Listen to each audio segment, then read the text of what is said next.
Welcome to fandom. তো আবার একটা ইন্ডিয়ান ফুটবলে আপডেটের ভিডিও নিয়ে চলে এসেছি। আর আজকে কিন্তু গ্রুপ অ্যানাউন্স হয়েছে এএফসি চ্যাম্পিয়ন্স লিগ 2 এর, তো সেটা নিয়ে কথাবার্তা বলবোই। আর দুই প্রধানেরও কিন্তু এখন কিছু ট্রান্সফার্স বাকি আছে, কিছু প্লেয়ারকে টার্গেট করে রেখেছে, তাদের জন্য ওয়েট করছে। মানে আর কিছুদিন বাদেই কিন্তু দেখবে, তো এই 20, 22, 23 তারিখ চলে গেলেই কিন্তু দেখবে দুই প্রধানেই আরো কিছু ডোমেস্টিক সাইনিংস হতে পারে, সেগুলো নিয়ে কথাবার্তা বলবো। অন্যান্য টিমরাও কিন্তু ভালো সাইনিংস করেছে, সেগুলো নিয়ে বলবো। হায়দ্রাবাদের এই মুহূর্তে কি অবস্থা সেটা নিয়েও বলবো, কারণ হায়দ্রাবাদের কিছু প্লেয়ারের উপর কিন্তু ইস্ট বেঙ্গলের নজর আছে, তো সেইগুলো নিয়ে তো বলবোই। কিন্তু সবার আগে যে কথাটা, এখন যারা সাবস্ক্রাইব করেনি অবশ্যই করে নিও, আর বেল আইকনটা টিংটং করে অপশনটা প্রেস করে দিও রেগুলার নোটিফিকেশন পাওয়ার জন্য। আমাদের ফেসবুক আর ইনস্টাগ্রাম পেজগুলো কিন্তু ফলো করে নিও, রোজ কিন্তু সেই সব জায়গাতেও আপডেটস চলে আসে, তো অবশ্যই কিন্তু দেখো। তো প্রথমেই বলি যে গ্রুপটা নিয়ে, গ্রুপটা সবাই দেখেই নিয়েছো, যখন ড্র হয়েছে সবাই দেখেই নিয়েছো, চারিদিকে অলরেডি ছড়িয়ে গেছে। তো গ্রুপটা কঠিনই, কারণ তোমাদের আগেই বলেছিলাম এফসি চ্যাম্পিয়ন্স লিগ 2 তে যেই গ্রুপেই পড়ুক একটু কঠিন গ্রুপই হবে। একটা টিম হয়তো একটু উইক পড়বে, কিন্তু বাকিরা কিন্তু যথেষ্ট স্ট্রং টিম করবে, সেরকমই কিন্তু করেছে। কাতার থেকে যথেষ্ট স্ট্রং টিম আল ওয়াকরা এফসি কিন্তু যথেষ্ট স্ট্রং টিম, বিশাল বাজেটের একটা টিম। আর কাতার স্টার্স লিগে যেহেতু খেলে, তার মানে বুঝতেই পারছো আমাদের এখানে হচ্ছে তো অনেক ভালো লিগ। তারপরে হলো ট্র্যাক্টর এফসি, যথেষ্ট নাম করা টিম, মানে এশিয়ান সার্কিটে যথেষ্ট কিন্তু নাম করা টিম, যথেষ্ট কিন্তু হিস্ট্রি আছে। ইরানের একটা টিম, এটাও কিন্তু যথেষ্ট স্ট্রং টিম। আর শেষ যেই টিমটা সেটা হলো তাজিকিস্তানের কিন্তু এফসি রাফসান। এই তিনটে টিম কিন্তু মোহনবাগানের সাথে পড়েছে গ্রুপে। এবার দেখার বিষয় মোহনবাগান কতটা ফাইট দিতে পারে, কারণ এফসি চ্যাম্পিয়ন্স লিগ 2 এর গ্রুপ স্টেজ থেকে বেরোনোই কিন্তু একটা বিশাল ব্যাপার। মোহনবাগান যদি সেটা করে দেখাতে পারে, কারণ দুটো কিন্তু খুব স্ট্রং টিম আছে নিজেদের গ্রুপে, সেটা যদি করে দেখাতে পারে সেটাই কিন্তু ইন্ডিয়ান ফুটবলের জন্য যথেষ্ট ভালো একটা অ্যাচিভমেন্ট। তো এফসি চ্যাম্পিয়ন্স লিগ 2 আর এএফসি চ্যালেঞ্জ কাপ, এই দুটো নিয়ে আলাদা করে পরে ভিডিও বানিয়ে দেবো, কারণ দুই প্রধান কিন্তু এই দুটো টুর্নামেন্টে খেলছে, যেটা বিশাল বড় ব্যাপার ইন্ডিয়ান ফুটবলের জন্য। কিন্তু এখন চলে আসি ট্রান্সফার্সে। তো মোহনবাগান জানো প্রীতম কোটালকে এই মুহূর্তে চাইছে। প্রথমে সোয়াব ডিলের কথা হয়েছিল, কিন্তু সোয়াব ডিলে যতদূর কিন্তু শুনেছি, সোয়াব ডিলে কিন্তু একজন প্লেয়ারকে চাইছে যাকে কিন্তু মোহনবাগান ছাড়তে রাজি নয়। কারণ কেন, ডিফেন্সে অলরেডি অসুবিধা আছে, সেই প্লেয়ার কিন্তু ডিফেন্সেও মাঝে মাঝে হেল্প করে, মাঝে মাঝে ডিফেন্সিভ মিডফিল্ডার খেলে, সেটা হলো দীপক টাংরি। তো দীপক টাংরিকে কিন্তু ছাড়তে রাজি নয়, তো সেই জায়গা থেকে কিন্তু এখনো সেই ডিলটা এগোয়নি। কিন্তু এটাও কিন্তু এই মুহূর্তে শোনা যাচ্ছে যে প্রীতম কোটালকে কিন্তু ডাইরেক্ট ট্রান্সফার ফিস দিয়েই নিয়ে নিতে পারে মোহনবাগান, কারণ মোহনবাগানে কিন্তু একজন ভালো এক্সপিরিয়েন্স সেন্টার ব্যাক কিন্তু দরকার, যে ডিপেন্ডেবল। আর এই কোচের আন্ডারে কিন্তু প্রীতম কোটাল আগেও খেলেছে, তো সেই জায়গা থেকে ধরে নিতেই পারো যে প্রীতম কোটাল আসছেই। এবার কিরম ভাবে আসছে, ট্রান্সফার মানে পার্মানেন্ট ট্রান্সফার হয়ে, লোন হয়ে, নাকি সোয়াপ ডিল হয়ে, সেটাই কিন্তু দেখার বিষয়। আর যদি কোটালকে একান্তই না পায়, তারপরে কিন্তু একজন সেকেন্ড অপশনকেও রেখেছে, তো সেটা কিন্তু আস্তে আস্তে সময়ের অপেক্ষা। এরপর চলে আসি ওড়িশা এফসি দুটো ভালো সাইনিং এর কথা, এটা হলো আনোয়ার আলী।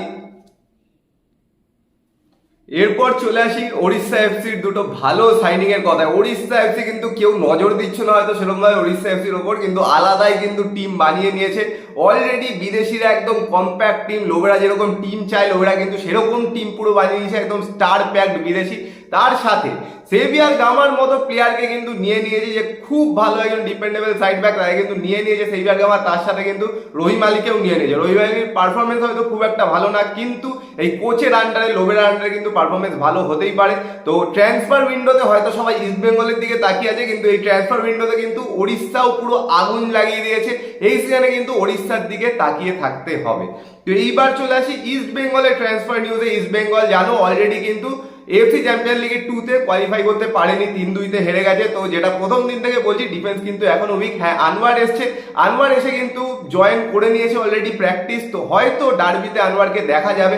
তারপরে আনোয়ারের কি হবে সেটা কিন্তু 22 তারিখে জানা যাবে। কিন্তু আনোয়ার যেহেতু এসছে, ডিফেন্সটা একটু স্ট্রং হবে, কিন্তু তবুও কিন্তু সাইড ব্যাক দরকার, আর সেই জায়গাতে কিন্তু ইস্ট বেঙ্গল এই মুহূর্তে কনসেন্ট্রেট করছে।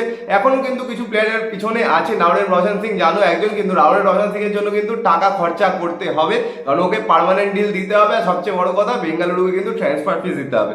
কিন্তু আরেকজন যার কথা সেটা হলো অ্যালেক্স সাজি। অ্যালেক্স সাজি যেহেতু হায়দ্রাবাদের প্লেয়ার, অ্যালেক্স সাজি কিন্তু এখনো কোনো রকম কিছু করেনি। অ্যালেক্স সাজি এখনো কিন্তু হায়দ্রাবাদেরই প্লেয়ার।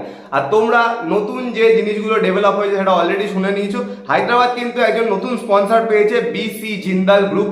তো এই স্পন্সর নিয়েই কিন্তু হায়দ্রাবাদ খেলার চেষ্টা করবে, কিন্তু হায়দ্রাবাদের সামনে প্রচুর প্রবলেমস আছে, কারণ সবকিছু কিন্তু এই মুহূর্তে যা যা ফর্মালিটিস আছে সবকিছু চেক করে দেখা হবে। ঠিকঠাক সবকিছু থাকলে কিন্তু নেক্সট 15-20 বা 1 মাসের মধ্যে কিন্তু ফাইনালি ডিলটা হতে পারে, কিন্তু বুঝতেই পারছো আইএসএল শুরু হতে কিন্তু খুবই কম দিন বাকি, মানে এক মাসের চেয়েও কম বাকি, কারণ 13ই সেপ্টেম্বর কিন্তু আইএসএল। তো সেই জায়গা থেকে সবকিছু যদি ঠিকঠাক চলে, আর প্লেয়ারও কিন্তু নেই হায়দ্রাবাদে, সেই জায়গা থেকে কিন্তু হায়দ্রাবাদকে প্লেয়ারও নিতে হবে। এখনো কিন্তু বোঝা যাচ্ছে না যে নতুন ইনভেস্টর পাওয়ার পরেও হায়দ্রাবাদ আইএসএল খেলতে পারবে কিনা। তো সেই জায়গা থেকে প্লেয়াররাও কিন্তু এখন অপেক্ষা করে আছে। অ্যালেক্স হাজি কিন্তু তার মধ্যে একজন। যদি এই মুহূর্তে ট্রান্সফার উইন্ডোর মধ্যেই অ্যালেক্স হাজিকে ইস্ট বেঙ্গলে নিতে হয়, তো ইস্ট বেঙ্গলে কিন্তু অ্যালেক্স হাজির জন্য ট্রান্সফার ফিস দিতে হবে। তো এত দূরই কিন্তু আপডেট। আর বিঘ্নেশকে নিয়ে সবাই জিজ্ঞেস করছো বিঘ্নেশ কি কোথাও চলে গেছে, চেন্নাই নাকি সাইন করে নিয়েছে। তো এখনো কিন্তু সাইন করেনি বিঘ্নেশ, কারণ বিঘ্নেশের কিন্তু এখনো যে এনওসিটা পাওয়া বাকি আছে, কারণ ওটা কিন্তু গেছিল পিএসসিতে। তো পিএসসি থেকে কিন্তু এখনো এনওসিটা আসেনি, সেটার জন্যই অপেক্ষা করছে। এবার দেখা যাক বিঘ্নেশকে কে পায়। শোনা তো যাচ্ছে চেন্নাই, কিন্তু ইস্ট বেঙ্গলও কিন্তু সেই রেসের মধ্যে আছে। তো ফ্রি প্লেয়ার যেহেতু ইজিলি কিন্তু পেয়ে যেতে পারে, খুব ভালো একটা প্লেয়ার, সে চেন্নাই পাক কি ইস্ট বেঙ্গল পাক, খুব ভালো একটা রিক্রুটমেন্ট কিন্তু হতে পারে বিঘ্নেশ। সেটা হবেই, কোনো না কোনো টিমেও যাবেই, কিন্তু এখনো কিন্তু ক্লিয়ার নয়। তো দেখা যাক কি হয় বিঘ্নেশকে নিয়ে। তো সব আপডেট দিয়ে দিলাম, এবার ট্রান্সফারগুলো নিয়ে শুনে গেলে। এইবার ডার্বি আছে সামনে, কিন্তু একদিন বাদেই ডার্বি। দেখে নিয়েছো টিকিট সোল্ড আউট বলে দিয়েছে। টিকিট নিয়ে কি হয়েছে আমাদের জিজ্ঞেস করো না, কারণ আমরাই সবাই টিকিট পাইনি। তো টিকিট সোল্ড আউট হয়ে গেছে, দেখেই নিয়েছো। এবার তারপরে দেখতেই পাবে চারিদিকে ব্ল্যাক হবে, এই হবে সেই হবে। তো সেগুলো ছেড়ে দাও। তো টিকিট মানে আর কেউ কাটতে পারবে না, কারণ অনলাইনও বন্ধ, অফলাইনও বন্ধ, সব কিন্তু বন্ধ হয়ে গেছে। তো যারা পেয়েছো তারা কিন্তু অবশ্যই যাবে। আর এই ডার্বিটার উপর কিন্তু অনেক কিছু মানে ডিপেন্ড করছে, স্পেশালি ইস্ট বেঙ্গলের জন্য। মানে এই ডার্বিটার কিন্তু পারফরমেন্স দেখে নিজেদের, তারপরে কিন্তু কোচও ডিসাইড করবে যে কোন কোন প্লেয়ারের প্রতি একদম যাবে। কিন্তু 18 তারিখ ডার্বি, তারপরেও কিন্তু 12-13 দিন বেঁচে থাকবে ট্রান্সফার উইন্ডোয়। আর সেই জায়গাটায় কিন্তু ইস্ট বেঙ্গল মোহনবাগান দুজনেই খুব অ্যাক্টিভ হয়ে উঠবে। শুধু এই ডার্বিটার ওপর জন্য কিন্তু দাঁড়িয়ে আছে, কারণ ওটার দিকে ফুল ফোকাস করে কিন্তু চেষ্টা করছে দুজনেই জেতার। তো তারপরেই কিন্তু দেখবে দুজনে আবার বিশাল কিন্তু অ্যাক্টিভ হয়ে যাবে। এতদিন যেরকম অ্যাক্টিভ ছিল, যুদ্ধের পর যুদ্ধ লড়ছিল দুজন, সেরকমই কিন্তু আবার অ্যাক্টিভ হয়ে যাবে। তো সেটার জন্য অপেক্ষা করতে হবে কিছুদিন। আর ডার্বিতে দেখা যাক আনোয়ার আলী নামে কিনা, এটাই কিন্তু এখন একটা বড় প্রশ্ন, যে আনোয়ার আলী ডার্বিতে নামবে কিনা। কারণ আজকে কিন্তু ইস্ট বেঙ্গলের প্র্যাকটিস ছিল, আর ইস্ট বেঙ্গলের প্র্যাকটিসে কিন্তু আনোয়ার আলী জয়েন করে নিয়েছে, ফুল দমে কিন্তু প্র্যাকটিস করেছে। এবার সেটাই কিন্তু দেখার, কারণ ওটা একটা বিশাল বড় প্রশ্ন সবার মনে, ইস্ট বেঙ্গল ফ্যান হোক, মোহনবাগান ফ্যান হোক। আর এই ডার্বিটা মানে আনোয়ারকে ঘিরেই বলতে গেলে অন্যরকম একটা এক্সাইটমেন্ট লোকের মধ্যে। আনোয়ারকে কিন্তু একদিক থেকে আরেক দিকে চেঞ্জ করেছে, যেটা সাধারণত লাস্ট কিছু বছরে দেখা যায়নি, সেরকম কিন্তু এটা হয়েছে। আর এত বড় একজন প্লেয়ারকে নিয়ে হয়েছে, তো সেই জন্য কিন্তু বিল্ড আপ হচ্ছে আস্তে আস্তে এনার্জি লোকজনের মধ্যে। কিন্তু এই এনার্জিটা কাজে লাগিয়েও সাপোর্ট করার জন্য, বা মুখে গালাগাল যা করো মাঠে সেইগুলো করার জন্য কিন্তু হাতাহাতি করো না, এটাই বলবো। তো ডার্বির বাকি আর একদিন, হাতাহাতি করো না। আর এমনিতেই শহরে এই মুহূর্তে যা অবস্থা দেখতেই পাচ্ছ, সবাই সব জায়গায় যাচ্ছ, তো মাঠেও হয়তো সেই প্রোটেস্টগুলো হবে। তো সেই জন্য এই একবারই রিকোয়েস্ট করবো তোমাদের, যে হাতাহাতিটা অন্তত করো না, কারণ এই মুহূর্তে কিন্তু সবাই ইউনাইটেড হওয়ার সময়। তো যাই হোক, এই ভিডিওতে যা যা ছিল সব বলে দিলাম।